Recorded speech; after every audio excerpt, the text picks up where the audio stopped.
আসসালামু আলাইকুম। কি অবস্থা তোমাদের? কেমন আছো তোমরা? আলহামদুলিল্লাহ, আমিও ভালো আছি। তো গত ক্লাসে তোমাদেরকে পার্ট টু তে দুইটা টাইপের ম্যাথ করাছিলাম। তো সেগুলো রিটেনের জন্য ছিল।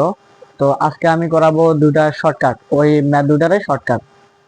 কিভাবে তোমরা এমসিকিউ তে এই টাইপের ম্যাথ যদি ফেস করো 5 সেকেন্ডে 10 সেকেন্ডে সলভ করবা, তো সেটা আজকে শিখাই দেবো। তো আসো আমরা ম্যাথ দুইটা দেখি। ওকে, আসো। তো এখানে বলছে যে একটি রাইফেলের একটি বুলেট একটি তক্তা ভেদ করতে পারে, একটি তক্তা ভেদ করতে পারে। বুলেটটির বেগ কত গুণ করলে, বেগ কত গুণ করলে বুলেটটি অনুরূপ 16টি তক্তা ভেদ করবে, মানে ওই রকমের আরো 16টি তক্তা ভেদ করতে পারবে বেগটা কত গুণ করলে। তো তোমাদের এখানে কিন্তু উপাত্ত শুধু একটাই দেওয়া আছে, সেটা হচ্ছে তক্তার সংখ্যা, বুঝছো?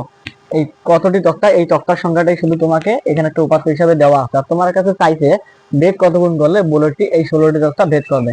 তো এখানে শর্টকাটটা তেমন আহামরি কিছুই না, এখানে জাস্ট তুমি তক্তার সংখ্যার উপর বর্গমূল করবা। ওকে, তো আমরা জানি বর্গমূল মিনস হচ্ছে রুট। তাহলে √16 যদি করি, তাহলে তোমরা জানো এটা নর্মাল সেন্স, √16 মানে হচ্ছে 4, বুঝছো?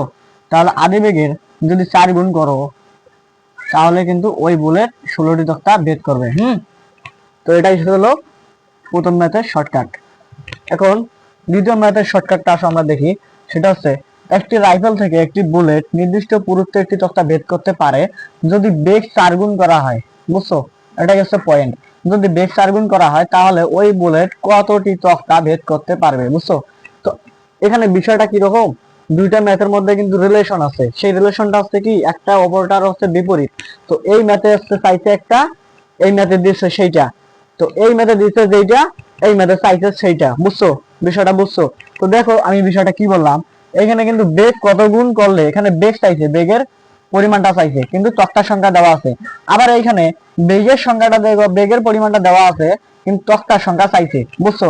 তক্তার সংখ্যা চাইছে, এখানে তক্তা দেওয়া আছে, এখানে বেগ চাইছে, এখানে বেগ দেওয়া আছে। তো তাহলে যেহেতু এখানে হচ্ছে বর্গমূল করলে আমরা কত গুণ বেগ করলে আমরা 16টি তক্তা ভেদ করবে, আমরা এই বিষয়টা দেখলাম। তো এখানে অবশ্যই তোমরা বুঝতে পারতেছো, যেহেতু বর্গমূলের হচ্ছে বিপরীত হচ্ছে বর্গ, তার মানে আমি যদি বেগ সংখ্যার উপর বর্গ করি তাহলে কতটি তক্তা ভেদ করবে এটা আমরা পেয়ে যাব।